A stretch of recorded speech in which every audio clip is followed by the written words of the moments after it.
And our sermon today is taken from the Book of Esther. And have you heard about the annual festival of Purim? Have you heard of that? Purim? Just before Christmas? Well, that's interesting. I think it's in March, actually. So, at any rate, you'll find it in the Book of Esther, and it was to record the institution of the annual festival and to keep alive for later generations the memory of the great deliverance of the Jewish people during the reign of King Xerxes, or in Hebrew, King Ahasuerus, if you were speaking Hebrew. So Esther is a great book, so if you'd like to turn to Esther, we're going to be talking about that. But feasting is a prominent theme in Esther. I keep thinking of Easter. In Esther, it's a prominent theme. And they provide a setting for the important plot developments. Do you guys like a good book? Eh? No? I love a good book, and the best books have the best plots, right? And you always know who's going to win. Sometimes you go to the last page to find out what happens before you read the front of the book. Do you do that? I do that too, some of the books. But anyway, Esther is a wonderful book, a story of a great plot and deliverance from it. Now, there's 3 pairs of banquets that mark the beginning, middle, and end of the story. What was the first banquet? What was the first banquet? Well, the king had a banquet and he was drunk. And he wanted what? His queen to dance for him. That was the first, and then we have 2 more banquets that Esther put on. So let's have a look at these. And I've titled today's story, It Just Happened. And this is not going to go. There it is. It just happened. Have you found things just happening in your life? It just so happened that something fell and hurt you, or it just so happened that somebody rang up with some good news for you. Is everything always planned? No. Well, let's go back to Esther. And Esther is of a Jewish descent, isn't she? And the antagonism of the Jewish nation started with ancient Egyptian empire, who originally enslaved them and then tried to kill off all the male babies. What was that story about? About Moses, wasn't it? That was then, but it was about the story when Joseph was taken into captivity. That's when it all started. And then Joseph's brothers and the family came down when they were going through a famine. And they all moved to Egypt, and they grew and produced all sorts of things and became very wealthy, and they were hated. They were hated. So that was the first time when, and as someone said, Moses was the first time when they tried to kill off all the male babies. But through the generations, we have the Philistines and other nations who tried to annihilate them when they arrived in Canaan. Assyria and the Babylonian Empire and the Persian Empire, who massacred thousands, exiled them from their land and destroyed their temple, and sometimes outlawed the worship of their God. And then coming down further in time, we have the Roman Empire and the Greek Empire, the Byzantine Empire, the Spanish Empire, the Crusaders, Nazi, Germany and Russia have all singled out the Jews for persecution, haven't they? Today, the Jewish nation is surrounded on every border by countries who have declared their intention to destroy Israel. Miraculously, the Jewish people remain as a distinct people, one of the smallest yet most powerful of all nations, and certainly the most indestructible. As one Jewish historian puts it, We have a friend in the highest of places, so play nice, right?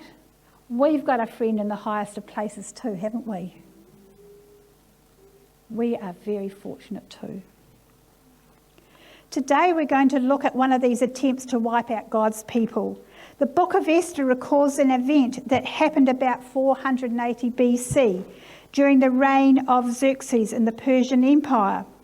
Some of the Jews had been allowed to return to Israel and rebuild Jerusalem, but most of the Jews were still held captive in Persia. The setting of the story is the palace in Susa. And there's a picture of it as it is today, so it's still around, so you can actually see where the palace of Susa was. It was in the capital of Persia. And the main characters are King Xerxes, Queen Esther, and Esther's uncle Mordecai, and the villain of the story. Every story's got to have a villain, guys. Every story is the Persian Prime Minister. And he was named who? Haman. He was Haman. So if you turn to Esther, we're going to read on through here now, so if you want to follow what we're talking about. But we're going to look at the villain now. Now, as I said, all good stories always have a villain. And here he is, villain. Now, Haman was a descendant of the Amalekites, who were the first tribe to oppose Israel when they approached the Promised Land. The Amalekites' hatred for the Jews went back centuries. But Haman had a personal reason to hate the Jews. One of the king's guards was a Jewish man named Mordecai.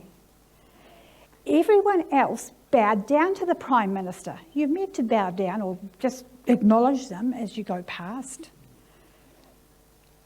But Mordecai didn't. He refused. And man, did that make Haman mad. It really infuriated him. So, in his arrogance, he hatched a plot. And the plot would make it possible for him to murder Mordecai. He wanted him out of the road, away from everything. He was just a nuisance. And he made this plot so that it could murder him legally. And more than that, he would murder every single Jew. He hated the Jews. They were rich and wealthy, and they didn't really acknowledge him as they should. Now, Haman convinced King Xerxes that the exiled Jews were his enemies and should be all exterminated. To sweeten the deal, he told the king that all the Jewish wealth could be confiscated and a certain portion of it could end up in the king's treasury. Wow. The king could get rich. Haman thought he could help him get rich. But the king didn't really understand, didn't mind. He couldn't be bothered with the details. And the king said, the money and the people are both yours to do with as you see fit. That's Esther 3:11. Gee, he can do anything. He's really got it made with the king now. I'm right in, he said. And then the king gave Haman his signet ring so that he could make whatever decree he wanted. What an honour.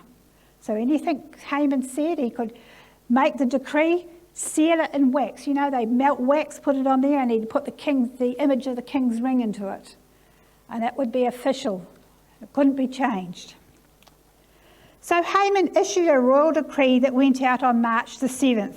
That's less than a year away. And the people of Persia had permission to kill every Jew person without penalty. And they could take all the possessions as well for themselves. That would make you think, wouldn't it? If you were suffering and wanted some money, there we go. We've got it made, guys. This decree was sent out across all 127 provinces of Persia, from the borders of Egypt to the borders of India. Now, does this work on here? There we go. Here's the borders of India down here, and here we are down here with Egypt. Isn't it a big area? That was a fair area that it held. And that was mostly where the Jews were based at any rate.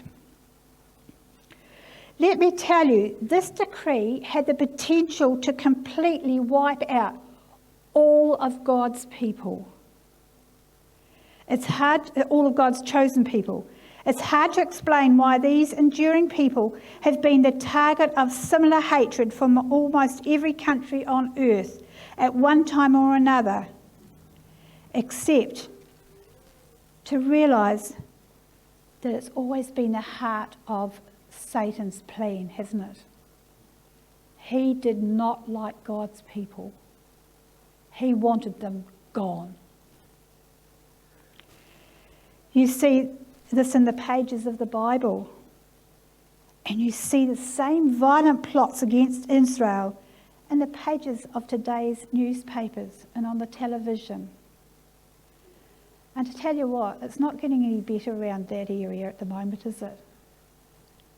The destruction of people, the destruction and the, can't think of the word I want to say, about the crops, they aren't growing, they're suffering starvation, and many of the people there as well. The plot against Israel in the Book of Esther never came to pass. And the rescue of God's people came through the brave action of the heroine of the story. Who's the heroine of the story? Queen Esther, right. So you've got a villain and you always have a heroine. So let's look at the heroine. Esther started life as nothing more than a poor young Jewish exile. She was an orphan from the tribe of Benjamin, so Mordecai, her cousin, became her guardian, and she was originally called Hadassah, meaning myrtle, and then Esther, which means star. The way she rose to become Queen of Persia reads like a fairy tale. When the king decided to find a suitable queen, he sent out across the land for every lovely young woman to be brought before him into the royal palace. Mordecai had a lovely cousin named Esther. He saw an opportunity to increase the Jewish influence in the country, and he insisted that beautiful young Esther should enter the contest. She did. And she won the king's heart, guys. She was beautiful. Esther was put through a 12-month training period and a beautifying program. In addition to the beauty treatments, she and the other ladies would have been taught proper palace etiquette and expectations for their role as concubines. What's a concubine? Oh, you're all quiet. What's a concubine? Come on, Leif. The other one. And in fact, there were many, many concubines in the king's palace. So many of the girls, young girls that came in, were raped, and then that was it. They were tossed out again. It wasn't a very nice place to be, in all honesty. And it was several years later when Mordecai came to Esther again with a desperate request. When Mordecai heard about Haman's royal death warrant, he sent a message to Queen Esther in the palace. Mordecai asked her to go before the king and ask him to cancel the decree. Wow. To the queen, this looked like mission impossible. Esther had replaced Queen Vashti, who had been banished for displeasing the queen. So if the king for displeasing the king. If the king wasn't happy about Esther going and seeing him, wow, she'd be banished too. Esther would be breaking protocol if she barged into the king's presence without an invitation. And on top of that, no husband wants his wife telling him how to run his business. My husband doesn't mind. It's changed a bit now we're older, but when I was younger it was fine. Esther told Mordecai, if I have to do what you're asking, I'll be signing my own death warrant.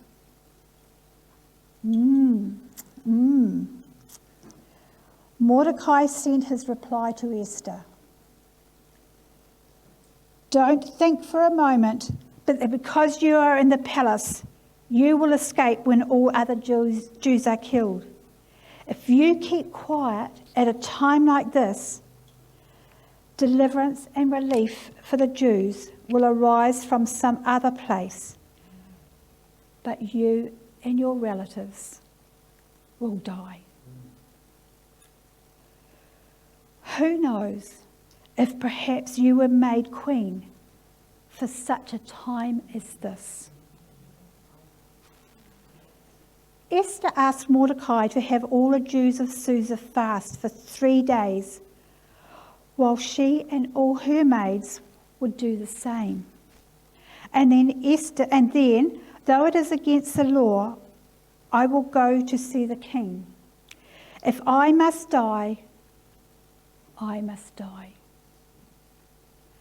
That's quite a statement, isn't it? It was very brave of her to do that. That courage is what makes Esther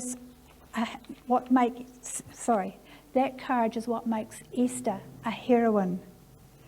God answered those 3 days of fasting and praying by giving Esther an inspired plan. Wow, she's thinking, guys. Even back then, the way to a man's heart was what? Through his stomach. It hasn't changed through the centuries. So when Esther entered the king's chamber, she invited him to a banquet. In fact, she invited not just the king, but she invited Haman. The power behind the throne, Haman. The story tells us that Haman went home and bragged to his family about how everything was going his way. I can just see it. Hey, love, the king's asked me to have a banquet with him, and only me. I've got it made now. We're in with it and everything. Now, we've talked about the villain, and we've talked about the heroine, Esther. It's time to concentrate and talk about the most important person in the drama. Mordecai. No. Come on, we've got the director. Nothing happens without director in this world. Nothing. Who's our director? God himself. The story of Esther, God is never actually mentioned. This is the only book in the Bible that never refers to Jehovah or even to prayer or worship. This was probably because the book was written in Persia, where mentioning the God of the Jews was a federal offence. But I've been told that in Hebrew, in the Hebrew book of Esther, God is referred to all through in a code. And I know that Psalms also uses a code for certain things. Like first letters and last letters are clues for different things, of different words. But make no mistake, God was directing the action of the story. Behind the scenes, God had been setting the stage in a way that Haman and even Esther couldn't have imagined. Here's what happened the night after Esther invited the king to her banquet. Right, they've had the banquet. The king has overeaten. And if you've overeaten at night, you can't sleep, can you? Well, I can't if I eat too much at night. You can't sleep. And the king had trouble sleeping. So he ordered his attendant to bring the book of the history of his reign so that he could read it to him. And you'll find this in Esther 6:1. the part of Persian history he read that night just happened to be about Mordecai. It told about a time in the past when a man named Mordecai overheard two of the king's guards plotting to assassinate him. Oh, so when the king read that Mordecai had exposed the plot and saved the king's life, he said to his servant, "What reward or recognition did we ever give Mordecai for what he did? What happened to him?" His servant replied, "Nothing's been done for him, sir. Nothing." "Who's that in the outer court?" the king inquired. And as it happened, Haman had just arrived into the outer court of the palace to ask the king permission to hang Mordecai on the pole he'd prepared. It just happened, guys. There's a lot of coincidence in this story, isn't there? It just happened.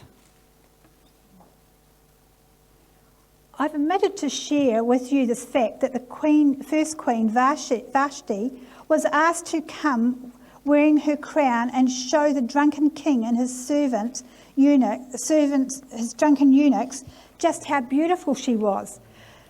And she refused. She felt that was not the right thing to do, to show herself up like that in front of people. And she refused, as she felt that it was not what she should do.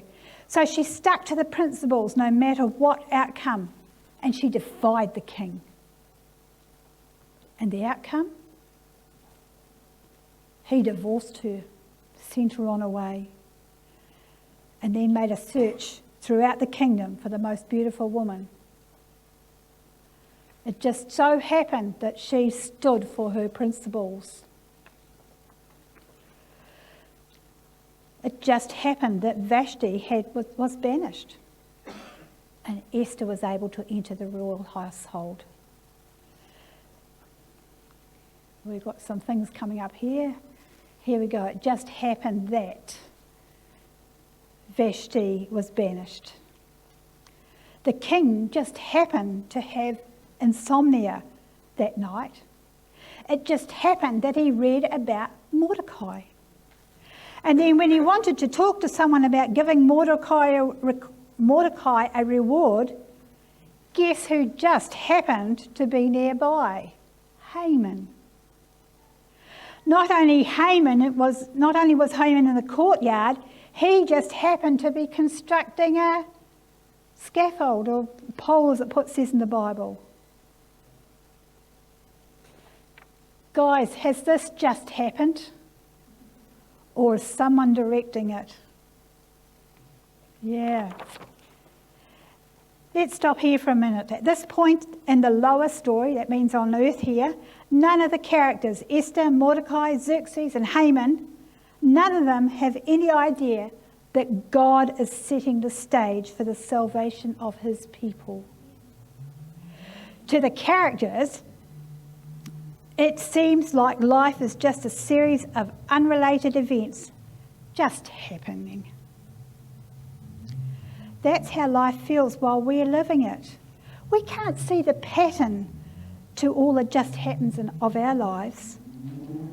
But God is always constructing an amazing pattern in the upper story.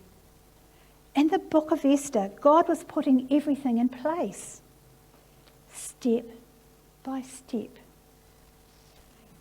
And his justice would be absolutely perfect. Here's what happened. The king asked Haman, "What reward should I give to someone who has pleased me?" Haman thought about this. He's got to mean me. He's got to mean me. So he answered, "Dress him in royal robes, set him on a royal horse, and then have one of your high officials parade through the city shouting, 'This is what the king does for someone who he wants to honour.'" Haman could see himself sitting on this beautiful horse, And he'd get Mordecai to lead him through. That would teach Mordecai. Great idea, said the king. I like that. And the next thing Haman knew, he was leading Mordecai through the city, shouting words he came up with. This is what the king does for someone he wants to honour. All the same, all the time Haman was leading the royal horse through the city with Mordecai seated on it, Haman was thinking, just you wait, Mordecai. Oh, well, I'll just put up with it for now, but soon it will be March 7 and I'll have Mordecai hanging from the pole at the end. I'm going to win. I'll have to put up with it for now. Then Haman and the king attended Queen Esther's banquet, the third banquet.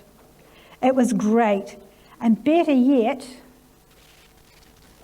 she invited them back for the second banquet.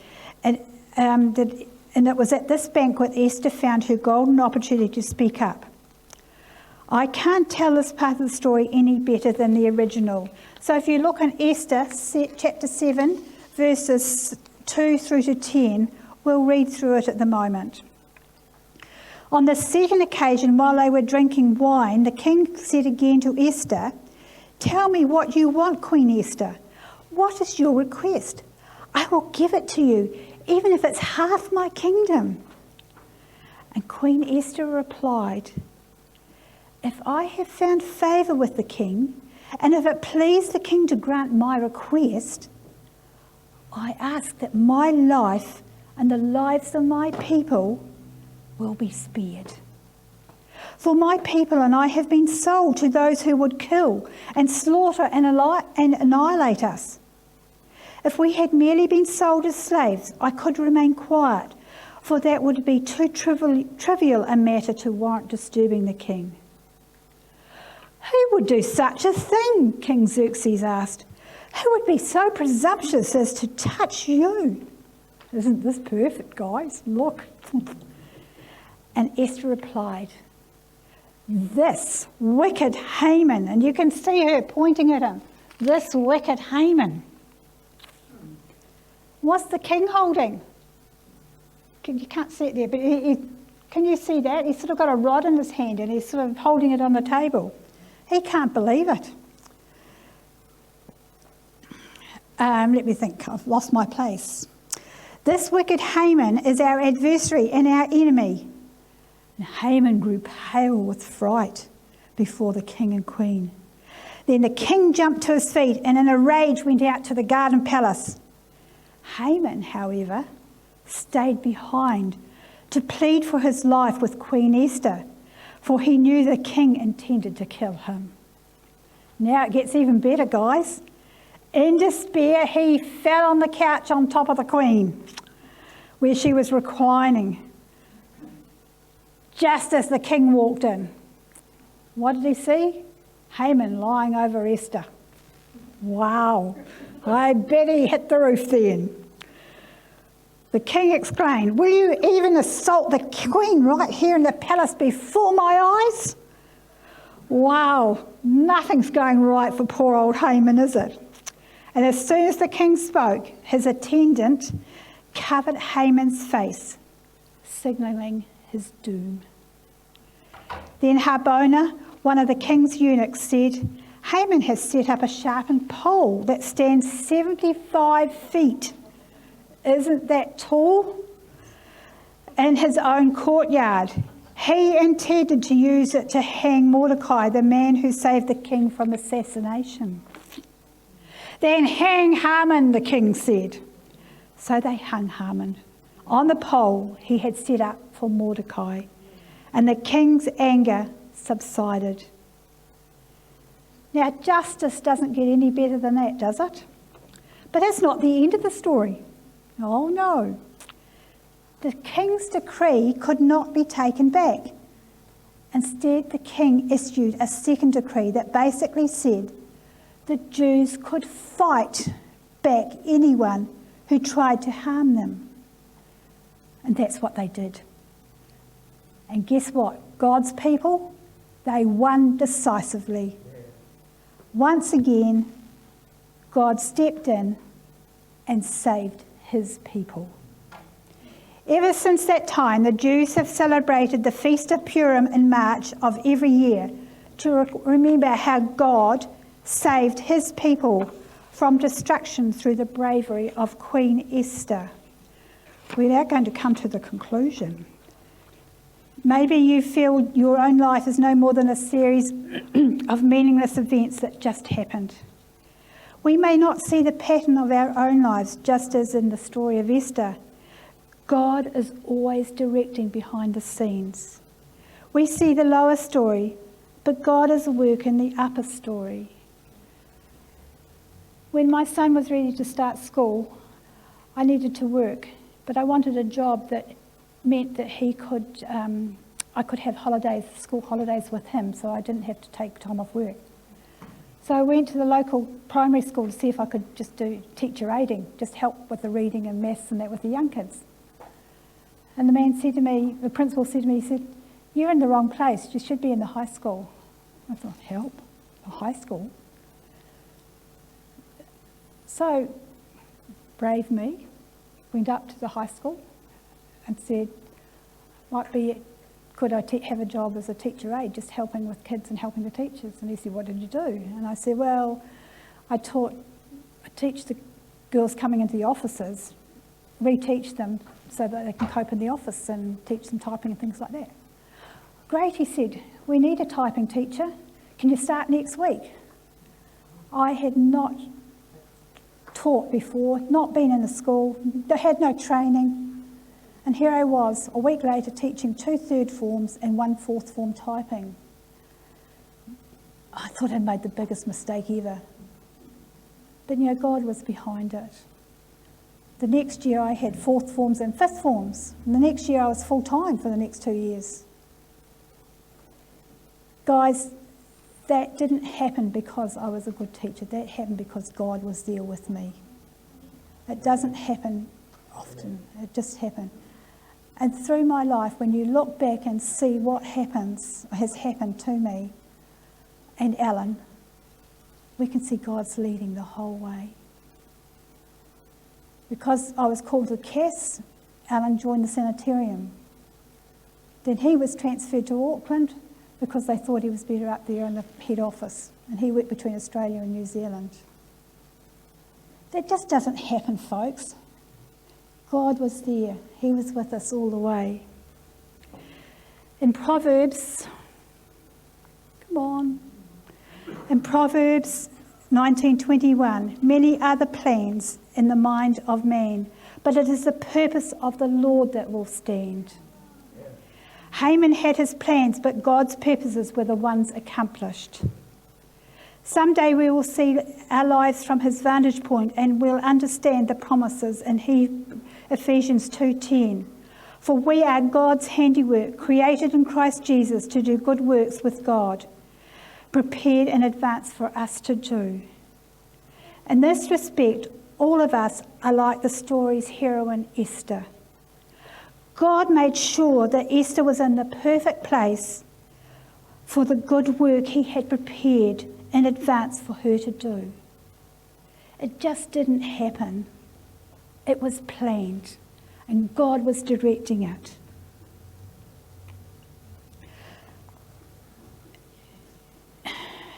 God has done the same for you and me.